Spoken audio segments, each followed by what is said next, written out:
La ilaha illallah Muhammadun Rasulullah alaihi salatullah wa alihi wal ahibba. Assalamualaikum warahmatullahi wabarakatuh. Ulama besar kelahiran Khurasan, yaitu Imam Abu Laits As-Samarkandi. Beliau wafat pada tahun 373 Hijriah. Dalam kitab Tanbihul Ghafilin menceritakan kisah malaikat Jibril alaihissalam yang hadir di majelis Nabi Muhammad SAW. Ketika itu malaikat Jibril bertanya tentang hakikat dunia dan akhirat. Muhammad bin Al-Muqadir dari Jabir radhiyallahu an berkata, ketika itu beliau hadir di majelis Nabi Muhammad SAW. Tiba-tiba datang kepada beliau SAW seorang berpakaian putih dengan wajah dan rambut yang sangat bagus, lalu berkata, "Assalamualaikum ya Rasulullah." "Waalaikumsalam warahmatullah," jawab Rasulullah. Lalu orang itu bertanya, "Ya Rasulullah, apakah dunia ini?" Nabi Muhammad SAW menjawab, "Bagaikan impian orang tidur, sedang penduduknya bakal dibalas dan disiksa." Orang itu bertanya lagi, "Dan apakah akhirat?" Nabi SAW menjawab, "Kekal, sebagian di surga dan sebagian di neraka." Lalu orang itu bertanya, "Apakah surga itu?" "Gantinya dunia. Bagi orang yang sanggup meninggalkannya, maka ia akan mendapat kesenangan untuk selamanya," jawab baginda Nabi SAW. Orang itu bertanya lagi, "Dan apakah jahanam itu?" Nabi SAW menjawab, "Gantinya dunia. Bagi yang cinta kepadanya, tidak akan bisa lepas dari jahanam untuk selamanya." Lalu malaikat Jibril yang menyamar sebagai salah seorang manusia itu bertanya lagi, "Maka siapakah yang sebaik-baik umat ini?" Nabi SAW menjawab, "Yang berbuat taat ketika di dunia." Kemudian orang itu bertanya, "Bagaimana di dalamnya?" Nabi SAW menjawab, "Bersungguh seperti orang yang mengejar gafilah." Lalu ditanya, "Berapa lama tinggal di dunia?" Nabi SAW menjawab, "Seperti lamanya orang yang tertinggal dari gafilah-gafilah." Orang itu bertanya lagi, "Berapa lamakah antara dunia dan akhirat?" Nabi SAW berkata, "Sekelip mata." Maka pergilah orang itu dan tidak kelihatan. Setelah itu Rasulullah SAW bersabda, "Itulah Jibril, datang untuk menzuhudkan kamu di dunia dan menggemarkan kamu di akhirat." Imam Abu Laits meriwayatkan sanad dari Ali bin Abi Thalib radhiyallahu an.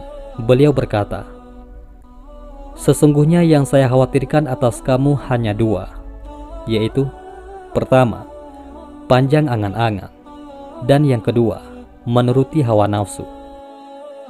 Nabi Ibrahim alaihissalam pernah ditanya mengapa Allah Ta'ala menjadikan beliau sebagai Khalilullah ataupun kesayangan Allah. Maka beliau menjawabnya dengan 3 sebab. Pertama, tiada aku disuruh memilih 2 hal, melainkan aku pilih untuk Allah Ta'ala dari yang lain-lainnya. Kedua, aku tidak pernah risau hati terhadap apa yang dijamin oleh Allah dalam urusan rezekiku. Dan yang ketiga, aku tidak pernah makan siang atau malam, melainkan bersama tetamu. Dari Zaid bin Sabit radhiyallahu anhu, Rasulullah SAW bersabda, "Siapa yang niatnya ke akhirat, maka Allah Ta'ala akan menghimpun baginya kekayaan hati, dan dunia akan datang kepadanya merendah diri. Dan siapa yang niatnya dunia, maka Allah Ta'ala akan mencerai-beraikan urusannya, dan menjadikan kemiskinannya selalu membayang di ruang matanya.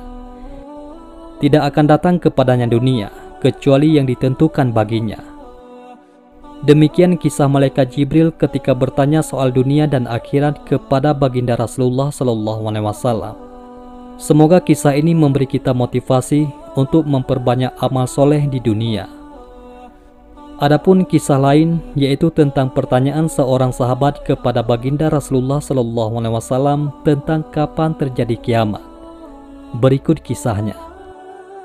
Dari Abu Hurairah radhiyallahu anhu, beliau berkata, pada suatu hari, ketika Rasulullah SAW sedang berada dalam suatu acara dan berbicara dengan orang yang hadir, tiba-tiba datang seorang Arabi ataupun Arab Badui bertanya kepada Rasulullah, kapan akan terjadi hari kiamat?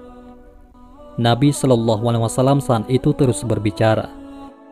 Sebagian yang hadir berkata, beliau SAW mendengar apa yang ditanyakan, tetapi pertanyaan itu tidak disenanginya. Sementara yang lain mengatakan, sesungguhnya beliau tidak mendengar pertanyaan itu. Sehingga ketika Nabi Muhammad SAW selesai berbicara, beliau bersabda, di mana orang yang bertanya tentang hari kiamat tadi? Lalu Arab Badui itu menyahut, saya wahai Rasulullah. Maka Rasulullah pun bersabda, apabila amanah telah disia-siakan, maka tunggu saja kehancuran terjadi, yaitu hari kiamat. Sahabat itu bertanya, apa yang dimaksud dengan menyia-nyiakan amanah itu? Nabi menjawab, apabila urusan diserahkan kepada yang bukan ahlinya, maka tunggulah kedatangan hari kiamat. Hadis riwayat Al-Bukhari. Dalam satu ayat Al-Quran, Allah Subhanahu wa Ta'ala berfirman, yang artinya, sesungguhnya kami telah mengemukakan amanan kepada langit, bumi, dan gunung-gunung. Maka semuanya enggan untuk memikul amanan itu dan mereka khawatir akan mengkhianatinya. Dan dipikulah amanan itu oleh manusia. Sesungguhnya manusia itu amat zalim dan amat bodoh. Quran Surat Al-Ahzab ayat 72. Amanah yang paling utama bagi manusia adalah amanah ketaatan kepada Allah Azza wa Jalla, Zat pencipta langit dan bumi. Jika manusia sudah berpaling darinya dan terang-terangan melakukan kezaliman, maka itulah tanda kehancuran. Apalagi belakangan banyak musibah yang menimpa. Musibah demi musibah yang terjadi ini, semoga menjadi iktibar bagi kita untuk lebih dekat kepada Allah. Saatnya introspeksi diri dan tetap husnuzan kepada Allah bahwa Dia adalah Zat yang Maha Pengasih. Semoga apa yang disampaikan Rasulullah SAW lewat sabdanya itu kita jadikan hikmah untuk menjaga amanah dari Allah Subhanahu wa Ta'ala. Wallahu a'lam bishawab. Mudah-mudahan ini semua bermanfaat. Assalamualaikum warahmatullahi wabarakatuh.